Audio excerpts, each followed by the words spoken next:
The truth of Kate's revenge for Meghan. Princess of Wales shakes up staff.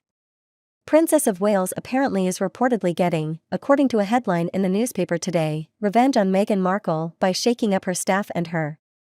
It's a royal expert that's claimed this sensual cynicism on this one, and she's said to have hired brand management expert Alison Caulfield as her new private secretary and a bid to boost wider recognition for her charity work. Well, I can tell you that joining us now to help us unpack all of this is royal author and former royal editor for the Duncan Larkham. Duncan. I have read this headline in the paper today with a real touch of total disbelief, because Meghan doesn't really need to Catherine rather doesn't really need to up her profile. It's brilliant already. And you know she's not being threatened by Meghan. Is this a newspaper trying to suggest that there's going to be a catfight between these two? Well, I think, yeah, beware of a headline. I mean, we really, that came up in a discussion I was having with other royal experts about where we're at with Kate. And I think enough time has gone by now since the Queen's funeral to see what is in store for us with Kate. She is not going to take a back seat behind the Prince of Wales, her husband. She's obviously got all sorts of things that have been said, accusations fired at her by Harry and Meghan with interviews and the book, of course. So what are we seeing? Well, we're seeing Kate being positioned at the moment really right at the forefront of the effort of the new king. And Kate is talking about commitments to early years development being her life commitment. This is a woman who, despite all the criticisms from across the Atlantic, is just purely ploughing on and working with that focus and not allowing any of the white noise around, ultimately who made who cry back before the wedding, not allowing that to get in the way. Frankly, this is Kate's only way of revenge is through her actions now. And those actions, she will hope, will speak louder than the words that have been fired at her. 2. Well, I want to talk about the role of PR people in rules if we could. Because I would say whoever's doing Meghan and Harris, PR as is low sugar should.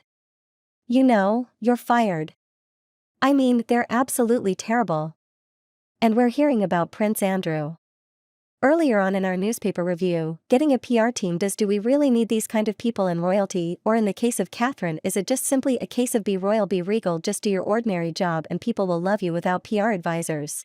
Yes, I mean that's easily said, but not so easily done.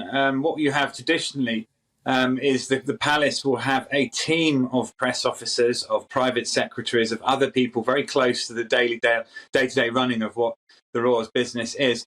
I mean, it is a working job that Catherine, Kate, Princess of Wales has. And so she will have advisors, a whole team of them, and has had. But it's really, normally they're generally recruited from other parts of the civil service. People come over from maybe the Foreign and Commonwealth Office, or even in some cases the Ministry of Defence.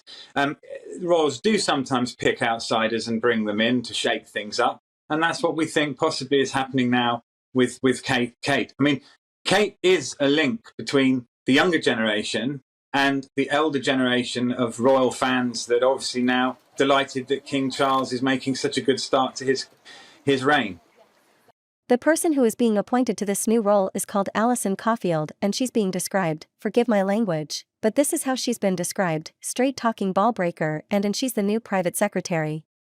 So as you say, she's come from an entirely different background, and it will be interesting to see what she actually does to Catherine's image when she's, as we say, already doing such a fantastic job, just getting on with what she genuinely believes in. Well, I think you have to be full of admiration for the way that Kate has conducted herself in not only in these past few months, but frankly, since she first arrived on the royal scene way back in 2004. But we are seeing changes. We are seeing her grow significantly, even to this time last year. Now that she's Princess of Wales, her role is not only to support William in the role and the jobs that he has, but actually to be an equal with William and have her own causes that really are nothing. William may be involved on the periphery, but essentially it's all about her. Of course, that happened with Diana as well. It didn't go too well before. There was a lot of jealousy between Prince Charles and the popularity of his then wife. But with William and Kate, we seem to have this perfect team emerge where they're working for each other, with each other, but also achieving a goal together in separate entities. And I think the teams around them are very important to